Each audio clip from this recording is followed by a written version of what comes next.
Bonjour, bonsoir, Worth.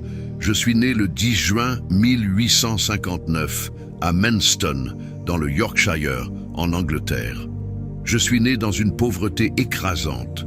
À l'âge de 6 ans, je travaillais déjà de longues journées dans les champs et les usines textiles, non pas pour apprendre un métier, mais simplement pour survivre. Je n'ai pas connu l'enfance comme beaucoup. Je n'ai pas connu l'école. Je n'ai pas appris à lire ni à écrire. Mais très tôt, mon cœur a connu la faim. Une faim que ni le travail, ni l'argent, ni ce monde ne pouvaient rassasier. Ma rencontre avec Jésus. À l'âge de 8 ans, dans une petite chapelle méthodiste, j'ai rencontré Jésus-Christ. Je ne comprenais pas la théologie, je ne connaissais pas les Écritures, je ne savais même pas lire, mais je savais une chose, Dieu était réel et il venait de toucher mon cœur. Ma grand-mère était une femme de prière. Je la voyais intercéder pendant des heures et quelque chose s'est imprimé en moi. Je dirai plus tard, je ne me souviens pas d'un temps où je n'ai pas désiré Dieu.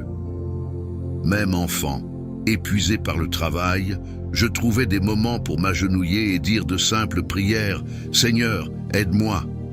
Mais voici mon grand combat. Je ne pouvais pas lire la Bible. Le livre qui révélait Dieu m'était fermé. J'étais affamé, mais sans nourriture.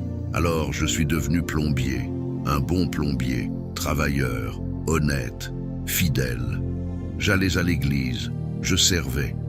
Mais au fond de moi, je savais, il me manquait quelque chose. Puis Dieu m'a donné un cadeau inestimable, une femme.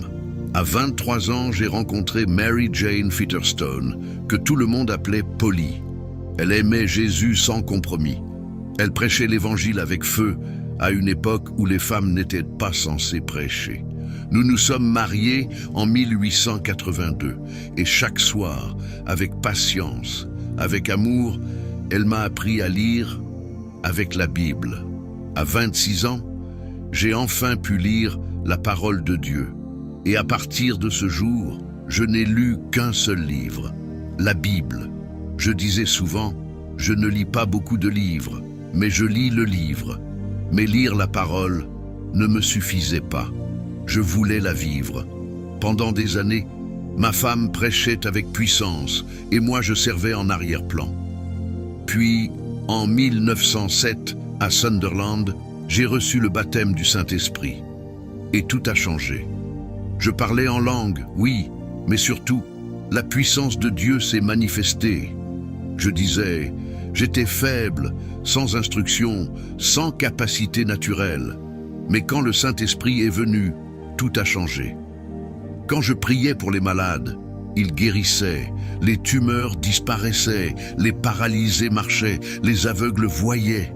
On me critiquait pour mes méthodes, je traitais la maladie comme un ennemi. Je disais, je ne frappe pas les gens, je frappe le diable. Certains étaient choqués, mais beaucoup étaient guéris.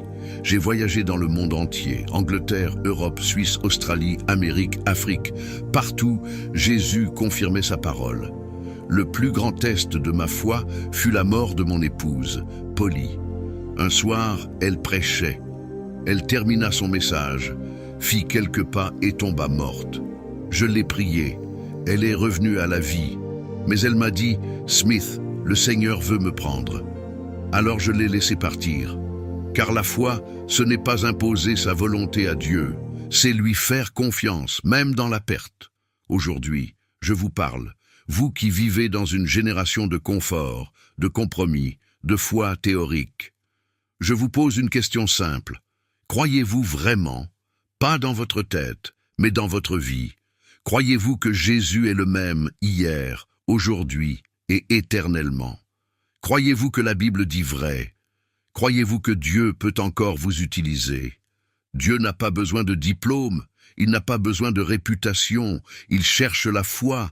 Repentez-vous d'une foi tiède, repentez-vous d'un christianisme sans prière, repentez-vous d'une religion sans puissance.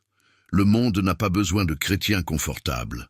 Il a besoin de guerriers et de prières. Si vous voulez donner votre vie à Jésus aujourd'hui, priez avec moi. Seigneur Jésus, je reconnais que je suis pécheur. Je crois que tu es mort pour moi. et que tu es ressuscité. Pardonne mes péchés, viens dans mon cœur, sois mon Seigneur et mon Sauveur. À partir d'aujourd'hui, je choisis de te suivre. Amen. Souvenez-vous des genoux usés. Souvenez-vous du sol creusé par la prière. Souvenez-vous qu'un plombier illettré a cru Dieu et a vu les morts ressusciter. La même puissance est encore disponible aujourd'hui. La seule question est, croirez-vous ?